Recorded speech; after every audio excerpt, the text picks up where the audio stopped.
Welcome back to episode 2 of the Suchsland Show. Multiple ways to start off for us. First, it is January 19th as we are at 11:14 p.m. as I'm recording this. Congratulations to the Indiana Hoosiers on their national championship in football. That was a hell of a game. Earned. I had the opportunity to see them play once this year at Iowa. The Iowa game, which is one of their better games. Iowa underrated this year. It was awesome. I definitely was a doubter. Did not think going into the playoffs they were going to be able to go as undefeated or as easy as they were. Miami definitely gave them a scare. The defense was good. But there was really 2 plays that I wrote down that kind of stuck out that were, I thought, game-changing plays. One was obviously the punt block. I mean, huge. Talk about coaching, right? Signetti and special teams, right? That's where you're going to good coaching is in the crumbs, right? Shout out Ben Johnson. And then what I think that play will go down, besides the interception, the play that will go down to Indiana history is that 4th down call/then play effort, really, you could call it. The call just to go for it, having the field goal unit on, then taking the field goal unit off.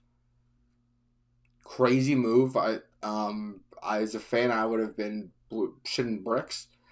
As a watcher, I was shitting bricks. And then Mendoza I don't know if it was a called run or they just decided to run, but it was crazy to do the leap. As an Indiana fan, there were multiple moments that I could see that I would have framed in my basement from that game. You guys are it's now only probably an hour after the game, so I imagine Indiana fans are going bananas right now. So congratulations, that was a hell of a game. Proud, it's weird that it's I like the neighboring states to do it. I don't know. I think that's kind of cool. I thought it was like a neighboring state to Illinois, Big Ten country. I thought that was a little cool to just be a little different than, I've seen, in my lifetime at least, I've seen Alabama win a lot of championships and kind of the Southern, so it's kind of cool to see the Big Ten get a couple with Ohio State now getting last year, and last couple years, I guess. I guess when Ohio State and Alabama have been going training. What do I say? The Big Ten hasn't got shit. But yeah, overall, great national champion, great national championship. I wouldn't call myself the biggest college football fan for sure. Definitely a bigger NFL fan. I would say I'm more spectator. I don't really have a team growing up. Chicago area, and then I went to Eastern Illinois, so it's not like we're rooting for them to win the national championship. Who knows? Shout out Jimmy Garoppolo, Sean Payton, bringing national championship to Eastern Illinois. But besides that, definitely just, it's part of the season of college football, right? It starts off with, it feels like that's where apple picking and the fall starts off, and we get into it. Now I start getting a little excited because this is where start getting into summer. I love football, but summer and golf season, baseball season definitely get me amped up. So excited for that. Number 2, addressing the haters. I heard a stat that 98% of podcasts never make it past the 2nd episode. So, pop the fucking champagne, people. Boom, we made it. Past episode 1. So, welcome to episode 2. We'll see if it's as long today. We're doing a night filming today. See how that turns out. But we're welcome to episode 2. Today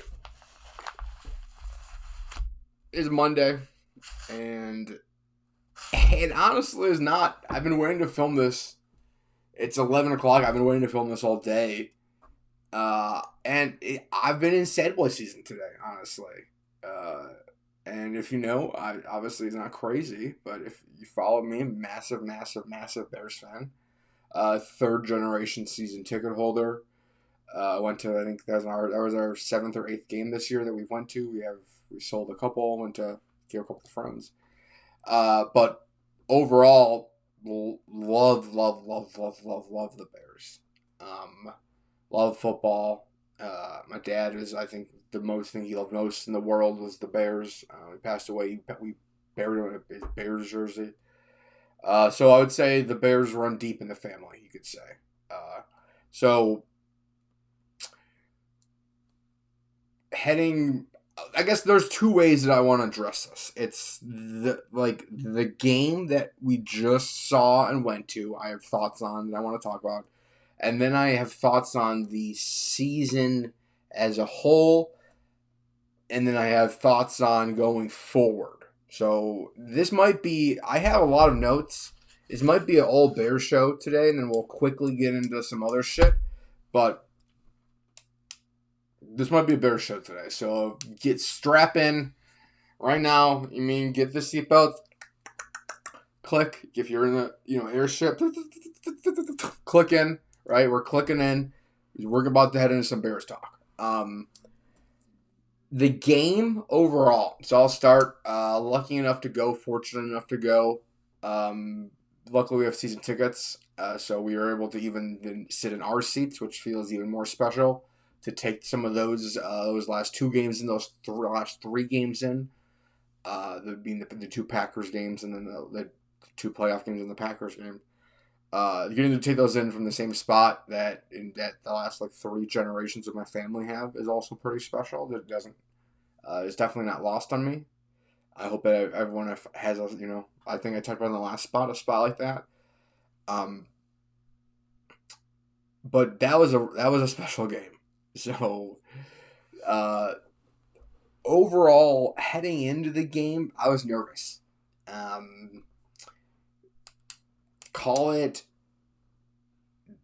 dumbness. I shout out Barstool Big Cat on the Stretch Pod. They talked about this a little bit earlier today. But they kind of the cope that we all probably use of saying, well, it was a good season no matter what. And I for sure did that, right? I was coping, I would say, pretty hard in the fact that, hey, this was a great season. But overall, a win's a win, right? We beat the Packers twice. We had some magic moments. So I'd say going in, I wanted to win. I thought we were going to win. But I definitely was looking at the basket saying that was a pretty nice basket. We were thinking the basket was going to be this maybe put together basket.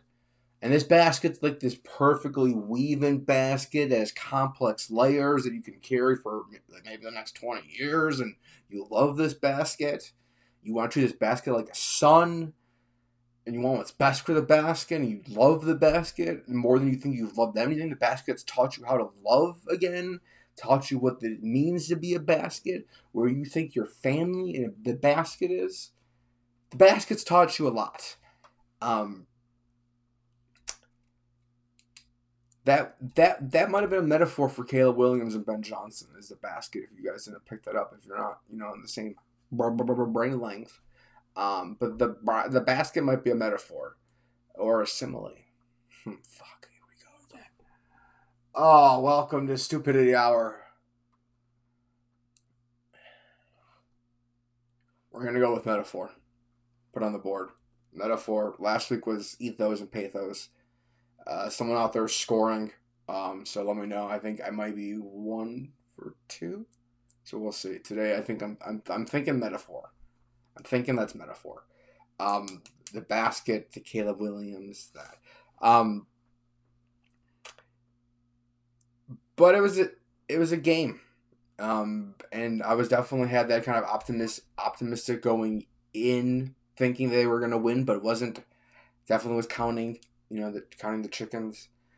I knew the Rams were going to be a tough game, right? If you're playing the NFL MVP, so you're if Matt Stafford does Matt Stafford usual stuff, they were going to lose no matter what. If the MVP, now I think I was saying, people were saying it's a meatball take, and I even said it was a meatball take for the weather, but the weather had a factor. The idiots were drinking bone broth on the sidelines because they were so cold. Um, and they were putting cayenne pepper in their socks. This stupid LA Rams. Um, so, like, it if he played to his level and the weather wasn't a factor, we hadn't have a chance, right? Based on how our defense looked. Now I think being having CJ back, having Kyler, it seemed like healthy, having Jalen as healthy he was with his core injury. They defense played their fucking dicks off. Absolute dicks off. Beyond defense went beyond the call that they were asked to play today or yesterday. They shut down, and especially on the rewatch that I rewatched. Defense, they played like hell. Little hellhounds out there. They were getting at the ball. And that's where I think we were waiting for all these shout outs down to Allen. I think definitely some of the injuries in the secondary definitely hamstringed them and made them look. Would love to see with a couple additions next year. Everyone get the boys, maybe some little younger guys, hitting on a couple defensive guys like we did in Monungai,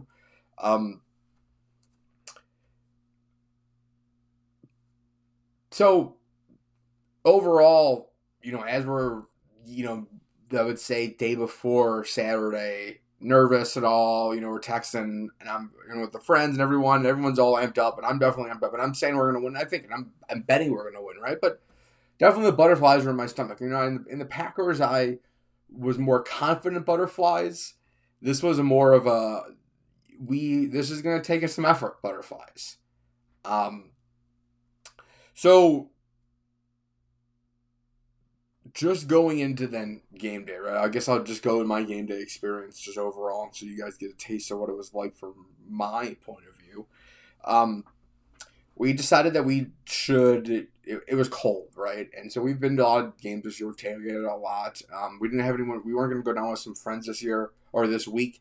So we thought tailgating was going to just be for just the two of us in the 10-degree weather. Let's just do something else. And so what we really like to do is, if you guys have never been to the Millennium Park underneath garage, it's right by Grant Park. Great spot to park. Great spot to then get also dressed. We bought a couple of chairs, brought some beers, brought some chips, and kind of just played underneath the Millennium Park garage for a while.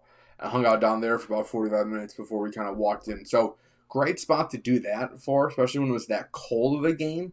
When usually, we love to tailgate, would love to sit outside, but when the weather prevents that, and you're going to sit outside for 3 hours already in the cold, being outside and tailgating in the cold also is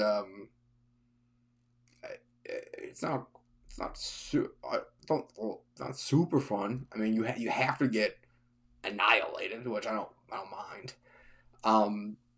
But yeah, it's a different plan. So we did that, walked in. Walking in, that's definitely one of the biggest keys. I love parking a little bit farther away too. Is getting a little bit of more of a walk is awesome right before you go to those games. Get that blood pumping. We walked. I think it's about a quarter, a little over half mile, maybe even a mile. So you definitely get some blood pumping with all those layers on too. You get a little sweat going.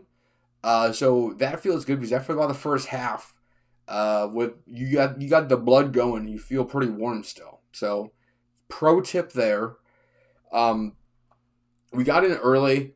The Bears have those season ticket holder points that if you show up, they're doing a deal for the playoffs. If you show up a half an hour or an hour before game time, they were going to give you extra points. And these are the points that you use if you're a season ticket holder, to go on the field, hold the flag. You can get a bunch of hats that say season ticket holder, kind of bullshit stuff or whatever. But it's fun. So if you showed, so we were like, oh, why not go in early? A chance to film some content around the Soldier Field. Also, they had a lot of cool spots out of little fan engagement stuff that they had set up. Pretty cool.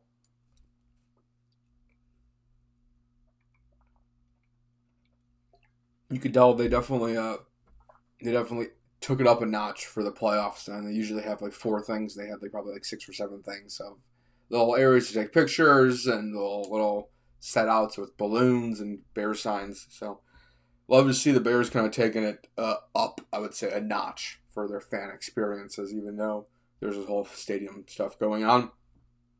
We did that. We then walked over. We going in. We like knowing. I was hoping like we heard Big Cat and Eddie were going to be on the ESPN show. But by the time we got over, there were so many people over there, and we're like, ugh. It's not worth it to like, I want to see them and all, but like, it's not the end of the day. We're not going to like hunt for them. I was more nervous for the game than anything, right? But I was like, oh, if we see them, cool. So we're just sitting there. We're actually sitting there waiting for my brother to go to the bathroom, and then we're watching the Patriots game on the Dr. Pepper, it's a little screen if you guys have been there over there. So we saw them go, and then we're literally leaving, and as we're walking on the sideline, there are Eddie and Big Cat finishing their segment at ESPN Chicago. So we're like, oh, perfect, what timing? And me being call it what it is, a massive loser fan of, my brother would say, obsessive loser fan of Barstool. We were a little amped up, right? Big Cat is, as much of a celebrity to me as anyone you would say you watch on the movies, right? I would say I've watched him more times and listened to him more hours than I've at this rate probably anybody between PMT, the Yak, and old school KFC radio and all that stuff, right? So big fan. There's my cat going crazy. Of Barstool in general. So we were just over there, and if you don't know the Yak, right? They have the little coins, right? We have they call them their Kiss coins, right? So if you have the coin, my other one, I don't know what the other one is, but I have a couple of them because I am a massive loser. So I have so I was like, let's just bring it, right? If we have to see them, at least you can get a picture with it, right? So it was like, wow, let's just thought. My brother's like, dude, you're such a loser. So I got the whole treatment the way up. He was like, him watching me put my coin in my pocket. He was like, dude, this is a low moment for our brotherhood of you putting this coin in your pocket. So I was like, I had to take that as we're going. So it was good that it paid off of seeing him, and it was like, it was, if from an outsider's view, it was probably weird. I would say if you're an outsider, it didn't look super great with just another man comes up to their set, reaches all the way into his pocket, digs through like 5 layers of clothing, pulls out his pocket of this little coin. And I go like this, right? And it's just, and I just like, hey, Eddie. And he sees it, and he just, gives a little laugh. Probably this guy is all loser. And then he hits Big Cat on the shoulder, and Big Cat sees him over. And I've always said if I see him and I do that, I'm just going to ask for a picture with the coin, right? But something took over me in the moment where I was like, right here, dude. I brought this fucking coin all the way from an hour. And if I was in the moment again, I would say I wouldn't do it. So I would say before, I would say I wouldn't do it. In the moment, I did it. And now that we're done, I wouldn't do it again. But who knows? I can't say that, honestly. But it was fun. So it was a great picture, made for some great content. I wanted to ask them if they would be in a card video. They were being mobbed, and that was obviously not something that was like the timing was going to work out. So I thought it was like, well, hey, let's just take a moment. And as Big Cat was taking pictures of people, we just opened cards with him in the background of it. So I don't know. Content. That's really what the name of the game was really for there, right? So, we'll see. Video will be posted on socials, so give that a look if you're interested. So that was kind of the pre-game fun, if you could say. We head up to our seats, and we have, we still have a good half hour. I would say maybe 20 minutes. Try to figure out what we want to grab for the last kind of the food. I've had the chicken strips like 4 different times. They're great new chicken strips I've had. Got a beef. Got a lucky beef. I had the beef before the Bears game or the Packers game last time. So I'm a little superstitious. So I had the same beef this time. Got peanuts. Got my same RC. And ready to go, right? Get in the seats. No, Jim Corneliuson's is doing the national anthem, so we wanted to get down there. So we're down there. They bring the massive flag out again that stretches the entire field. Seeing that is actually very, very cool. Like seeing that size of American flag, I don't know why, it like makes you feel very patriotic. But like knowing that, like, it's like, so is it weird to call it a feat of engineering? Put in the comments if you think it's weird to call it a feat of engineering. But I think it's a lot of like, it's like 100. I guess it's not that big. It looks massive, right? The flag looks massive, so it looks cool. So we, watching that, we sat there. Then Jim Cornelison start, and I've been to a couple Hawks games. Never been to a meaningful Hawks game. But that atmosphere, people were just going banana land for the entire anthem. Was so electric. Myself included, right? Just belting out every word, just clapping as loud as I can, screaming at parts, right? It was very fun of a national anthem, I would say. And then it was kickoff time. And that's where, first, they did the player announcements, I would say, is Caleb running out of that tunnel, man. The video is on my TikTok or my Instagram. That is, he running out of that tunnel was something I will not forget. He came flying out of that tunnel with his arms raised up, like, in a different way. Like, the aura about him, you could tell, is evolving, and him becoming, like, the city getting behind him, and all like, kind of getting in our fucking rowboats and just getting all in the same directions. I think pretty cool.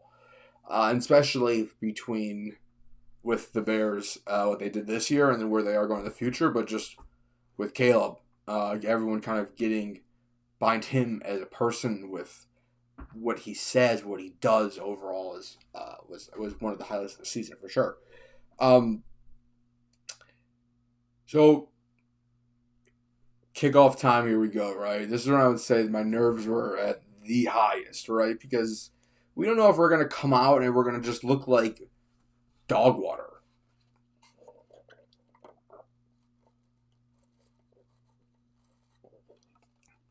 So one of the most nervous I was that we were just going to come out and just look slow and look like that. They're still in the back of my head as the primetime Bears, right? I've watched the team so much and do that time where they just don't feel like they show up. So even though I know this team's different, they're still in the back of the head that it's just like, we're going to lose 24-10. And it's going to be like, hey, you guys didn't belong here. So after the first series, where the Bears drove right down, they didn't get the fourth down.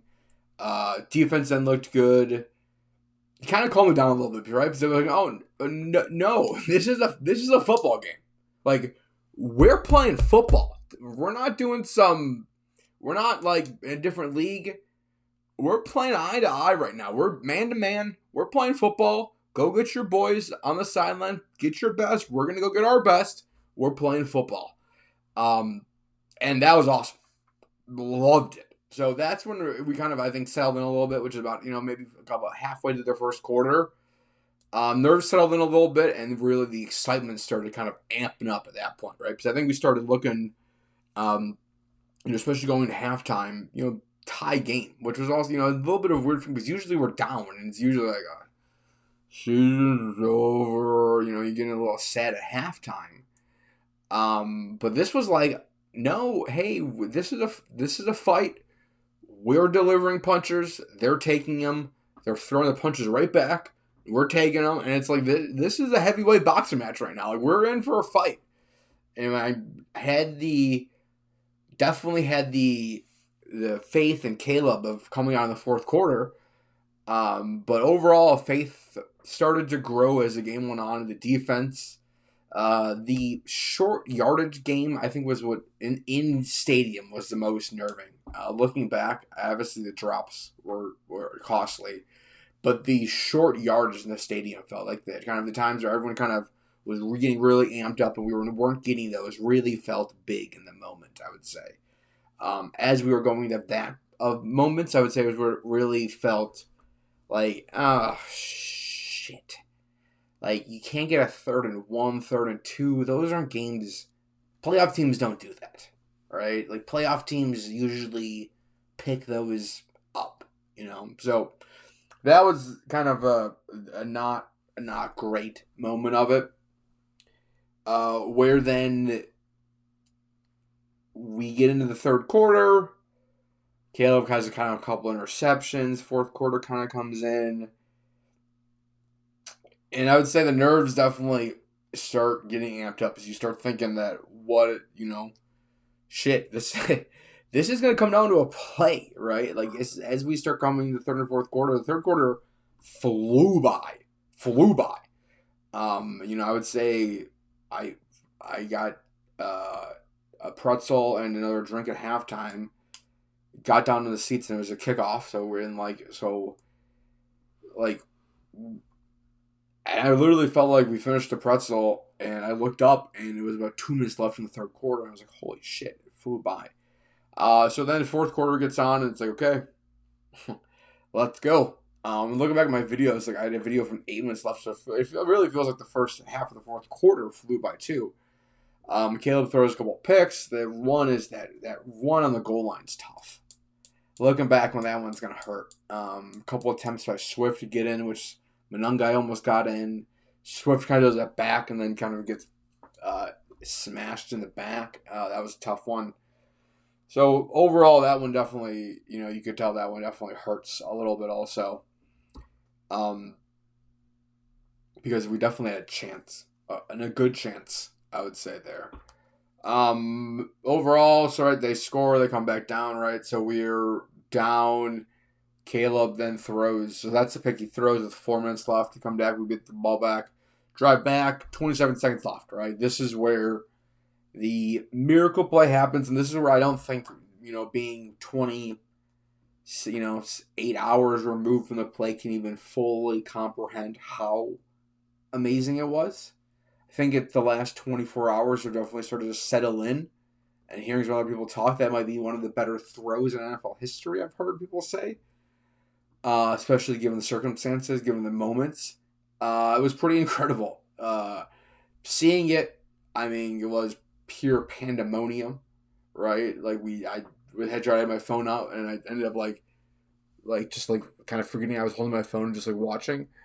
And just seeing Caleb, I kind of thought he got sacked, because when he kind of started falling back, and then all of a sudden out of kind of the corner of my eye, when I was kind of looking this way, it was turned a little bit, you kind of see the ball just jet out, so then you kind of turn, and then as you kind of figure out where it's going, you kind of see Komet right at that time break free, and it's it's like cardiac bears to the millionth degree, and it felt like the stadium was just boom, boom, and I was just pandemonium. It's like you've been best friends with every single person. Anyone that you can get in a circle around and touch is the one of your best friends you've ever met in your entire life. The guy in front of me, I'm grabbing on the back hole, hitting him, bear down. The guy in front of me is hitting me in the back. My brother's shaking me. The kid behind me is screeching in just pure joy and excitement. So tie game going into overtime. On the fucking moon, people. On the effing moon. with that, right? I mean, personally, my head's going to how am I getting tickets to the Super Bowl? I think at that moment, right? Which is overall was a little, now that we're gonna say that you guys are gonna get sad, Kyle, right? But that play, we're so fucking happy, right? Come down, kick it, we get on defense, we stop them, and we start driving. And it starts feeling unreal, right? And it starts creeping the back of your head, right? What's gonna, the Bears are gonna be the Bears and do something backbreaking. And they did. Right, that sucked. They kind of drove down field and ended up. It seems like people are blaming DJ a little bit for kind of running more of a post and not flattening it out where he should have been, and that led the safety kind of come down a little bit. Chase Daniel had a great video on it. I don't know. DJ, I also think, had a concussion that he was playing through. If not, he didn't have a concussion. He got his fucking bell rung and playing through. So no matter what, was definitely playing, and imagine at that time was maybe if he was not the intended target, if Loveland was a target, he was just running a decoy route and was just keeping the safety up top. I don't know what the call was, and frankly, they shouldn't, release to the public what, because it doesn't really matter at this point, right? We lost. It was an interception. I wish for them to figure out internally, but that doesn't need to be something that they tell the fans of what actually happened. But it sucked, I've been there for a lot of backbreaking moments. Been there for the Aaron Rodgers throw. Been there for the double doink. Have watched a lot of the Justin Fields and Mitch Trubisky games. Watched a lot of, when I was younger, Grossman and Orton and you could name it games, right? This one felt a little different, right? Backbreaking, yes. The absolute heartbreaking, yes. But it didn't. It felt like the moment that I can compare it to that I felt like was when the 2015 Cubs lost. I think it was NLCS to the Mets, maybe. Yeah, NLCS to the Mets. After we beat the Cardinals. And we lost to the Mets to go to the World Series that year. It was like, this sucks. But it was like, this is a different Cubs team. And I'm right here and looking at these bobblehead styles with all the World Series on them. And I was like, this is a different Bears team, right? This is a much, much, much different Bears team than we've watched in the past. And so it was more of a hopeful sadness, right? It was more of a sadness of not getting to watch this team play football anymore in this kind of season, kind of running the final chapter of the season. I think I was sad about. I would say this season is really, I've always loved football, but the last couple of years of the Bears just absolutely sucking the life out of you, of thing, kind of life kind of beating you down to where maybe Sundays you're getting stressed out for work in the corporate world or where I was. So you get kind of a bit beaten down, right? Where, obviously excited, you want to watch the Bears, but it's not till it's a June day and I'm dreaming about the Bears playing football, right? And I also, being someone that loves golf, right? You're not thinking, usually I like to enjoy my seasons, right? When it's Bears seasons, let's go Bears. When it's Cubs season, let's go Bears. And especially when I've been a big advocate of almost like, hey, when I don't have to think about the Bears, don't make me think about the Bears because it makes me sad. And what they did this year is really breathe a new life into football for me. A new appreciation for kind of invigoration where I would say my NFL fandom was maybe in a little bit of a downwind, and it's kind of was Caleb Williams and Ben Johnson on their own this year have breathed new life into me. I would say what it feels like, and it feels like my love of watching random YouTube, NFL videos on a Wednesday night, right? dialed in on what the Bears injury report is going into the games. Was something that I've definitely, have not done for 5-6 years, right? Maybe 2018, 19 when they were on that run. So it feels good again just to really give a shit about the Bears, I would say. You love them, but it's like maybe when you're in a marriage and times aren't great.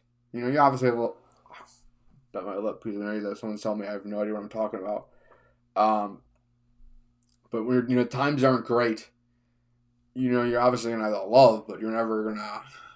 It's gonna still be a little, little tough. So it was a great year to kind of really, really have that love for football again. I think now kind of moving on to this. You know what? First, let me get on. So I did a rewatch today of the game again. I definitely had some different thoughts. You definitely have some different thoughts watching it on TV with a commentary than when you're in the stadium watching it, right? I think that when you can watch replays, when you can see like the broadcast does a great job at having almost like a storyline, it feels like. So the rewatch, a couple of really things massive popped out. Caleb Williams hurt his hand on the second, maybe third play of the game. In the stadium, I had no idea. Zero clue that happened. Absolutely zero clue. And it seemed like that was like a couple of things that Chris Collinsworth mentioned a couple of times. They showed a couple of times of him kind of, shaking his hand a little bit. So that was interesting. I would say that was definitely something interesting because that was something that not in the stadium you didn't see, but I don't know how much it had any effect on for the first half of any of the throws that maybe some of the drops, some of the behind balls that they were. Watching again in the stadium, Swift was running like a bat out of hell, but seeing the rewatch, he was running like an insane person, downhill, attacking the defense. Right, he was cutting like a madman in that snowy conditions. That was hats off to Swift because that was a hell of a game. And what I think everyone was worried about was a run game with Ozzie being out, and I didn't really hear what part of the week they really decided Tooney to move to left tackle. Being the captain, I'm assuming he took that and said, "Hey, give me the challenge," which is what a captain does. And so the run game looked good, right? I mean, I think maybe some of those short downs without breaking down. I obviously have no idea how to break down film. Without seeing anyone else break down the film, I would say those run plays at the 30, those third down ones, maybe those third and goals, those fourth down ones, or I don't know if that hurt us at all. The DJ Moore is not going to get remembered, but there was a catch in the third quarter that should go down as one of his better catches of his career. That he has one hand that's literally, I mean, the guy has his hand grabbed to the side, and he takes the ball, grabs it, and puts it to his body. One of the better catches that I've seen of him of the year. They showed him the thing in the stadium. I think they showed it once. It was moved on from quick. But watching that play, I rewind and watched that catch and throw a couple of times. That was a hell of a catch. The Adams catch and fumble, and Buffalo fans are losing their mind, I would imagine, because Adam caught the ball in the fourth quarter before the Rams were down, caught the ball, went down, the Bears stripped it out. I do not know how the hell that was not a fumble. No idea. I have no idea how that was not a fumble. So that will be interesting to see what they do with that, like going forward, because you could obviously tell the NFL has a problem with the Bills and then the Bears game the day before. The two of the same play, two completely different calls. So the other thing that I saw that was cool on the stadium broadcast they did was that the Bears had the most come from behind wins of the season, which felt pretty cool. Overall, that felt like it was very something that was, as we look back, definitely on the season. We'll probably, as of now, because we're going already pretty long here. We're gonna look probably back over next week. We'll kind of maybe start looking back on the season overall. Overall, what's also hard is that we're 2 plays away. 2 plays away.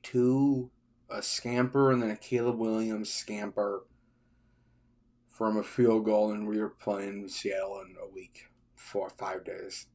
So that really watching that back, that's where really kind of got a little sad of how in the stadium that maybe you don't really realize how close you are when they put the lines on the field on the broadcast. You realize how too easy of plays we need, and this game's over. We're kicking this ball and we're sending LA home, and we're getting amped up to go to Seattle. So I would say that sucked. I would say that definitely hurt a little bit, seeing it as how close it was. I think we knew how close it was. I don't think I fully comprehended it until I really rewatched it of exactly how close it was.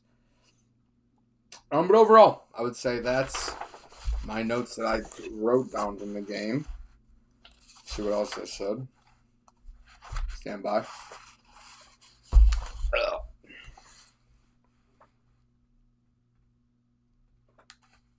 Nope, that was all.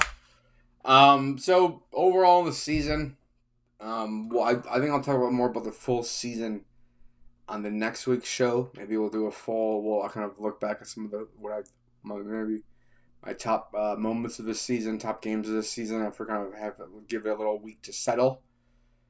But I'm overall just give some quick thoughts of where I think it's headed. I'm very, very excited where we're headed. Obviously the window could close. We could be the Redskins. We could be, maybe where the Lions are. Or we could be where the Chiefs were with Mahomes and Reed, and it could be the next decade of going to the playoffs and winning and playing meaningful games and trying the Super Bowls. I'm pretty hopeful and really thinking that it's the latter. I'm really thinking Ben Johnson, Caleb they're gonna have to obviously evolve. We're not gonna be able to have that magical season again where we're winning games on last second throws. That's just not gonna happen. It just doesn't happen in the NFL. It's that one score luck is not gonna continue next year. So we're gonna have to evolve. We're gonna have to get better. We're gonna have to win games. We're not gonna be able to wait till the fourth quarter to where Caleb Williams starts throwing magic. We're gonna have to start doing that in the second quarter. He's gonna have to start, utilizing the run game a lot heavier.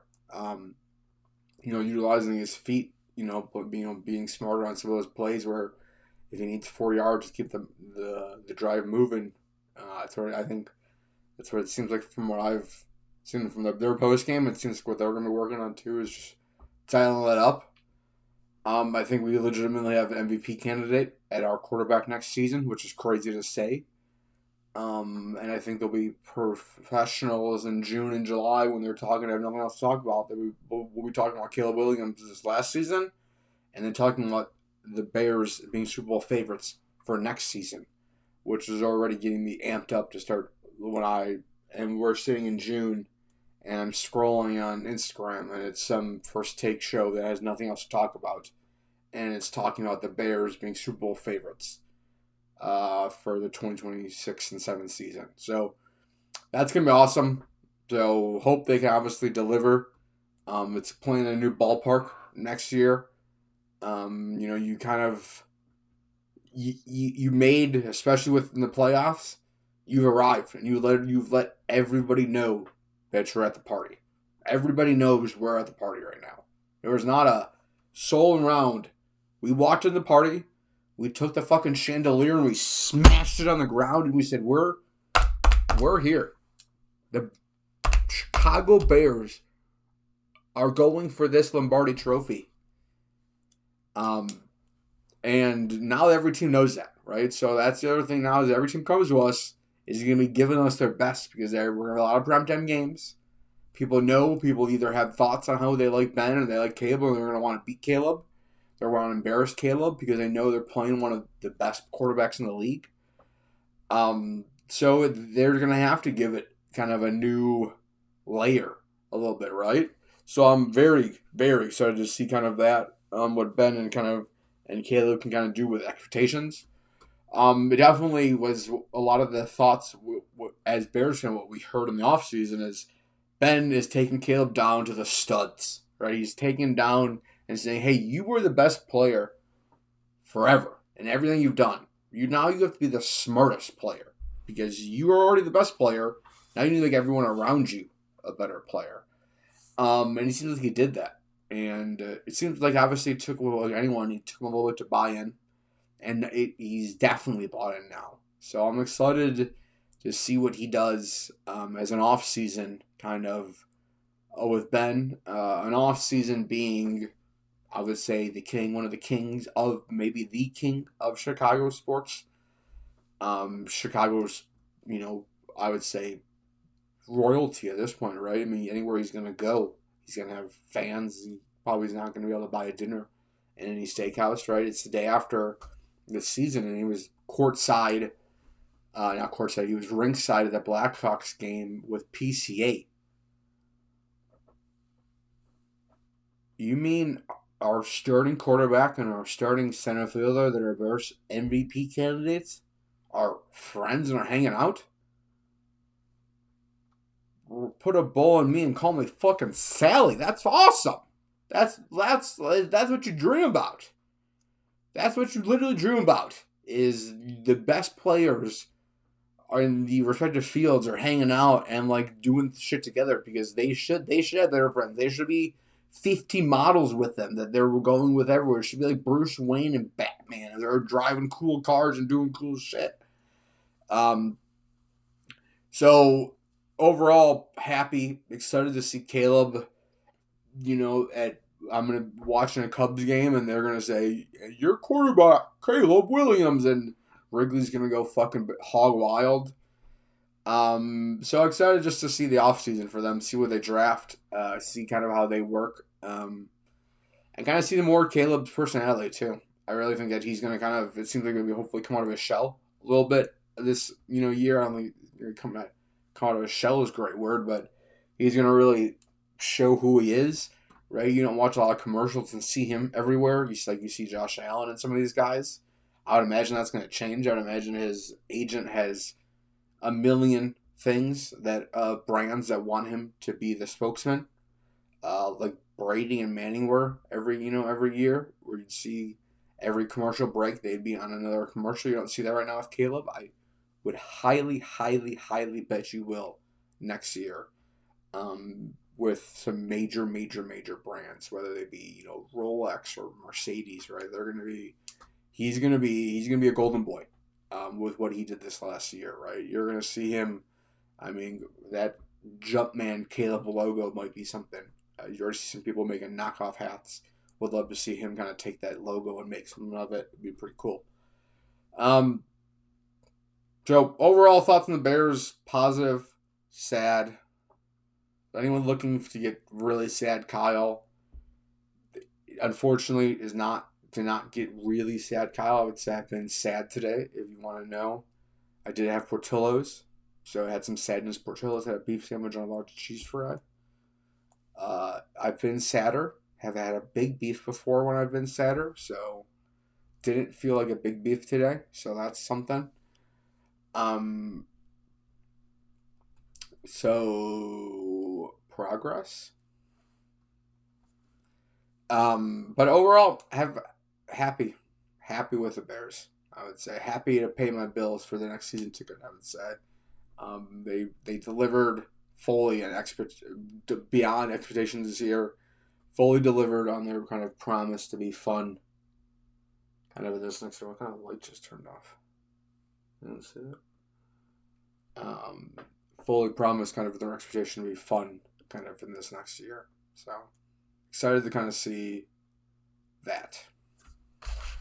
Moving on. So that was about an hour of probably Bears talk. So you guys are welcome. I told you it was going to be a Bears heavy show. I have a bunch for the episode. We might have to be pushing the episode 3.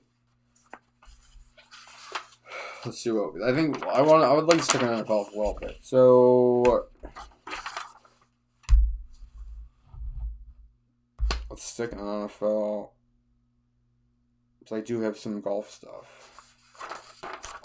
Overall, Buffalo will go in that other. We'll go order from. That was Saturday. So sucks for Buffalo. Sucks for Josh. Not surprised with the coach move. That seems like something they're just when you've kind of seems like changed everything else and they've changed around. They need to do something different. Josh seems like he's the guy. So you're gonna want he's gonna be the person you win with. So I'm not surprised that they're gonna make another move there. Wouldn't be surprised if more of their team kind of gets blown up around that just because of their non-success of Buffalo, right? I think the drops from Shakir hurt him. The fumble from Cook hurt, but Cook had a great game. But they just can't win that game, right? Is where it's what it's. Oh, I thought that wasn't recording. That would have sucked.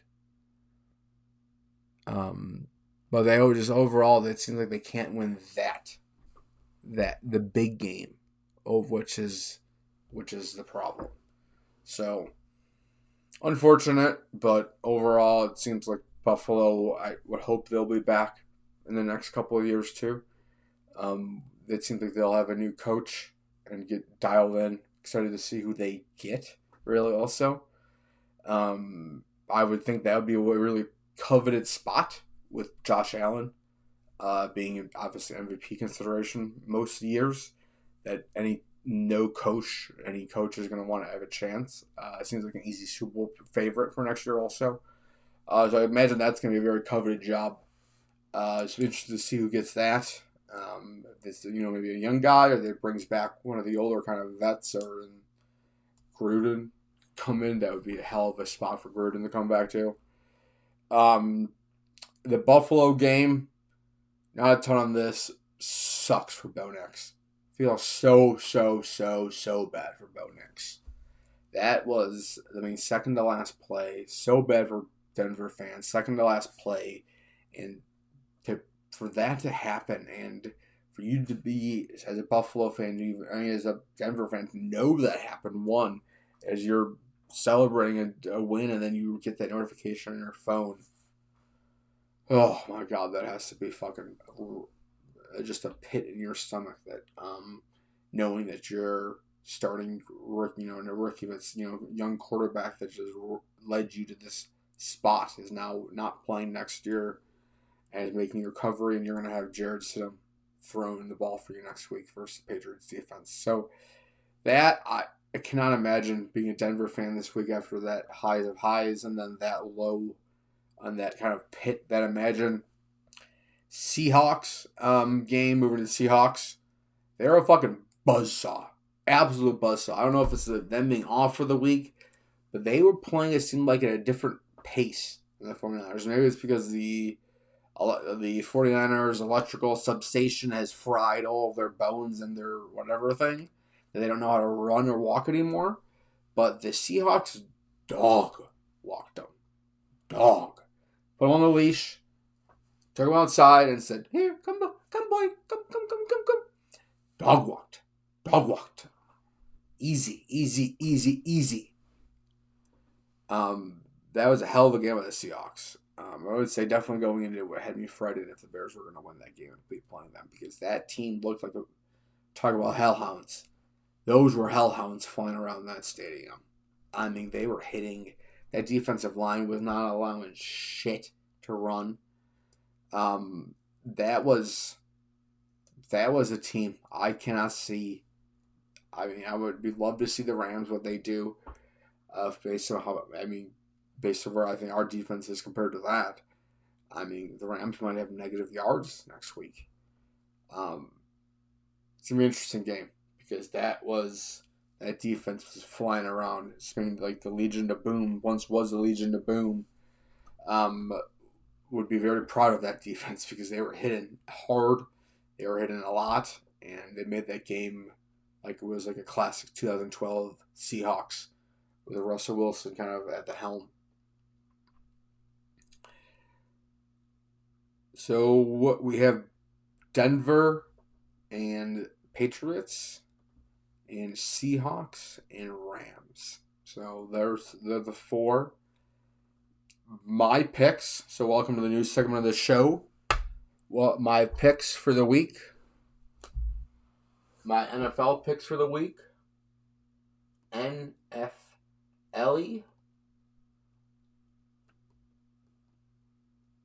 We're gonna go. I don't have the spreads in front of me.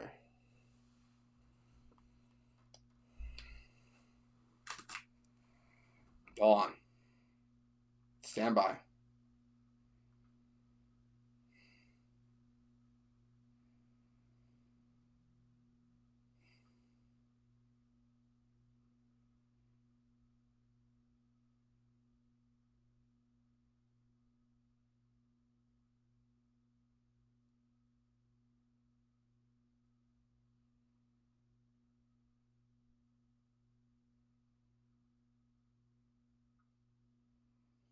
So it's Patriots minus 5.5 to the versus the Broncos, which I imagine is a lot to the injury, and then Seahawks minus 2.5. I'm gonna give my two picks are Pats minus 5.5.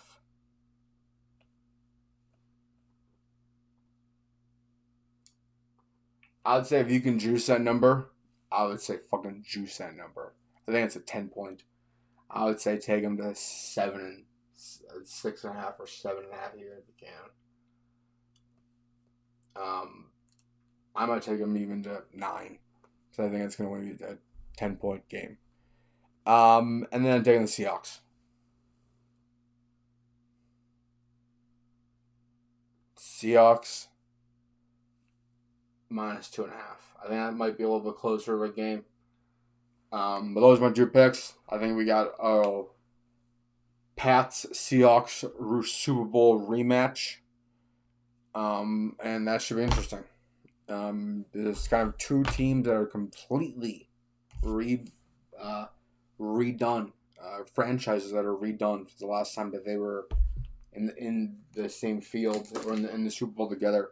So that story is very interesting. I would love to see, see how many people were on the team. I would suspect it to be zero of returning. It doesn't seem like that long ago, right? They were both pretty dominant franchises. So very interesting. NFL has been very interesting this year. Sad that we have 2 more days only of NFL left for the year before it's donezo, and we're on to the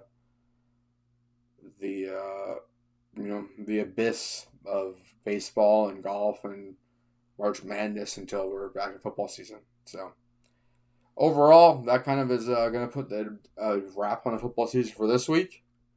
Not going to get over that Bears loss for a little bit. Still thinking about it.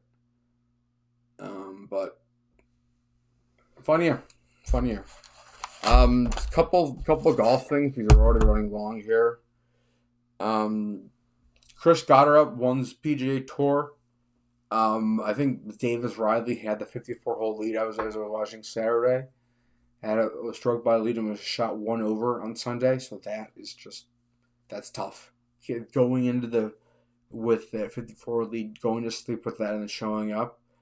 I think Chris Goddard was not fun, but a lot of people had him picked for a win this year, maybe early. I think he maybe won in the fall, but I think he was part of one of the ones with the ball speed of just being insane.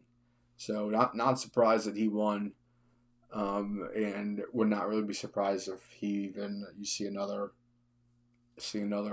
good round from him. Definitely is it could be a top 10 major pick. Would love to see how I think this is his first Masters.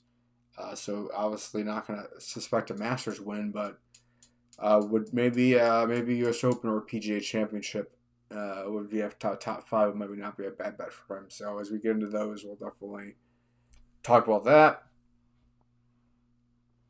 I don't know when the first signature event is. I think that's in the next couple weeks. It might be the Waste Man event.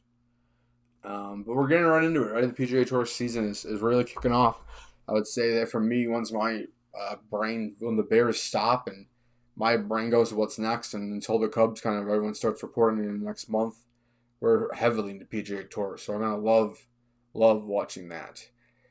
It seems like we had some live updates from last week, so it seems like the Brooks news. I really thought we were gonna have some more dominoes fall in the next couple weeks. Doesn't seem like we're going to.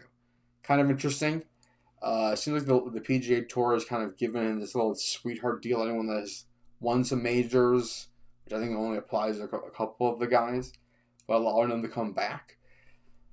Brooks did. It doesn't seem like anyone else has yet. So I really thought that was going to open the floodgates. I've been wrong about this whole lot of live and PGA Tour stuff all the entire time. But I'm interested to see this year as Brooks kind of come back with some fire. Does he come back? Does he win like everyone kind of thinks he's going to win in the first couple of times and move his way into signature events? Or does he kind of play with some lackluster, like he doesn't care until the Masters? That's going to be an interesting storyline for this year for sure.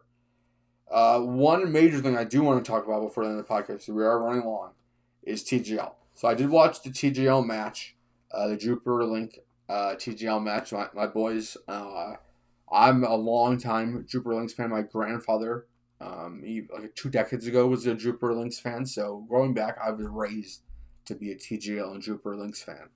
So it runs in my blood, right? So my boys were playing golf at indoor SoFi arena that was built last year, and so I had to watch. So I unfortunately had prior engagements, so I recorded it. So I got to watch late. It was fun. I have a great time watching this. I think those are nice, a little evergreen. We don't have to watch those live each year. Very much works to watch those the next morning or the next day also. The walk-ins are sweet. I mean, I think you get a little bit of like a NBA, NFL kind of, where you get to see Caleb walking with his matcha in his headphones, where you get to see Tiger walking with his cool Sunday red coat, and kind of everyone walking in. So definitely kind of think that's cool. It definitely seems like Jupiter put some work in the offseason. Tiger made some comments about not having time in the season before, but then it does seem like in this last year that either they've had someone someone that worked for them, or they themselves, or Akshay, or their new, Akshay, the new person on the team. They've really put some time into making sure that they know who should be hitting where, what holes favor what player. So that was quite interesting to watch. I really liked seeing kind of them and kind of knowing that they kind of put some more work in. Obviously, them not being a great team last year hurts. So they're really going to, I think, step it up this year. It seems like I'm excited to see Tiger when it seems like he's hitting just maybe wedges right now, so it might be a little bit of time still. But him just being around TGL is fun. This new rendition of Tiger where he's not as much of a killer, a little bit more fan friendly, I would say. Obviously, everyone loves to kill a Tiger, but that obviously comes with a mindset there's different. I don't know if you read about it, that it is where he's at now and where that Tiger was at was two different people. So he's cool to see. It's cool to see him evolve, and with Charlie there and talking to kind of the family and being kind of the leader, rather than being kind of the golden boy.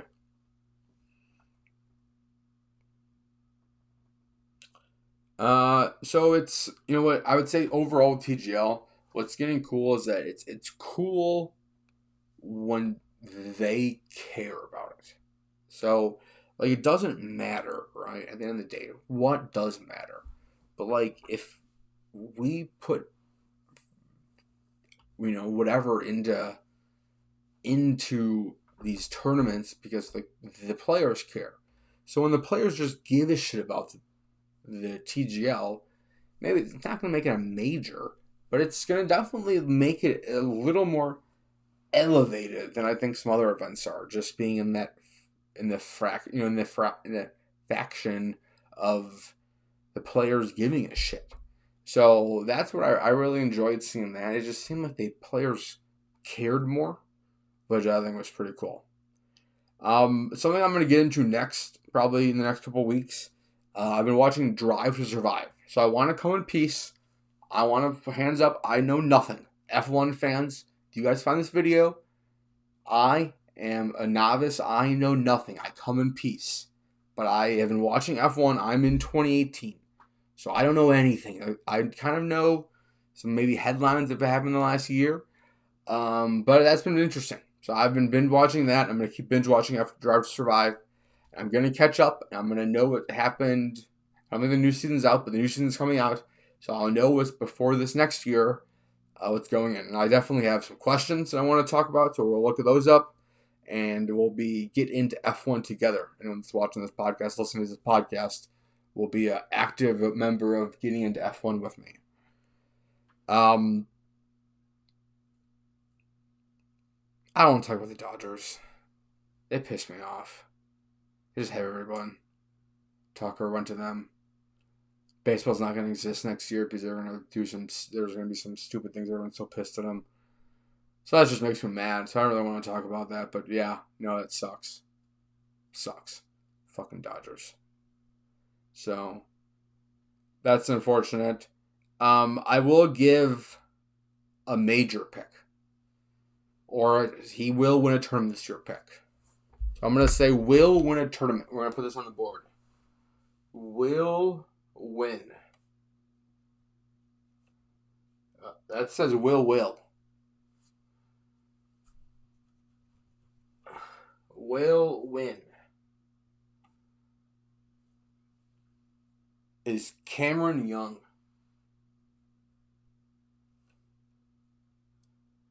I think he's due for a special year. I don't know about the Masters, but I think lock him up for a major this year. I'm going to lock him in for one of the majors this year. I don't know which one. Maybe the PGA.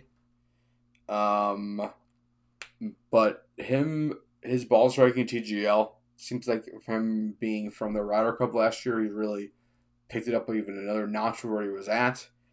That's really, so I think that's someone I think keep your eye on is Cam Young this year. That's not maybe the most out there pick. I think he's got a lot of favorites pick, but I think he's due for kind of a big year this year. So those are my two picks. Cam Young's not going to this week.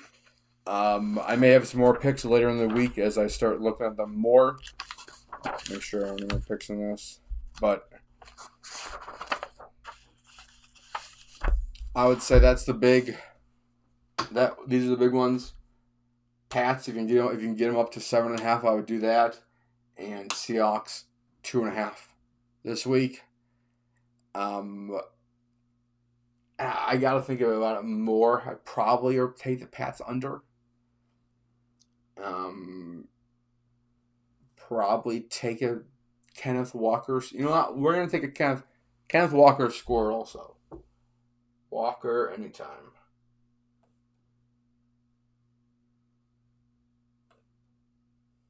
Okay, that's put it on the board.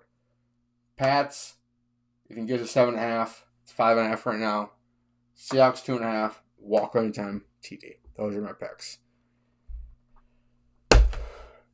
Thank you for watching. Again, I went long without the entire having. I just talked about the Bears for too long. But thank you for watching episode 2 of the Kyle Suchsland Show. Really appreciate anyone that does watch. Please like and subscribe. That is huge for the channel. Liking and interacting with the content does a lot for the algorithm. There's a lot of other people that know that you watched it and didn't just watch it, but that you enjoyed it. It's huge for the algorithm. So please like, comment anything. Comment how much dumb I look, how stupid I am. Anything. Just comment, like, and then subscribe. Make 5 million fake accounts and subscribe all of them. But yeah. So thank you very much. And we will see you next Monday. Peace.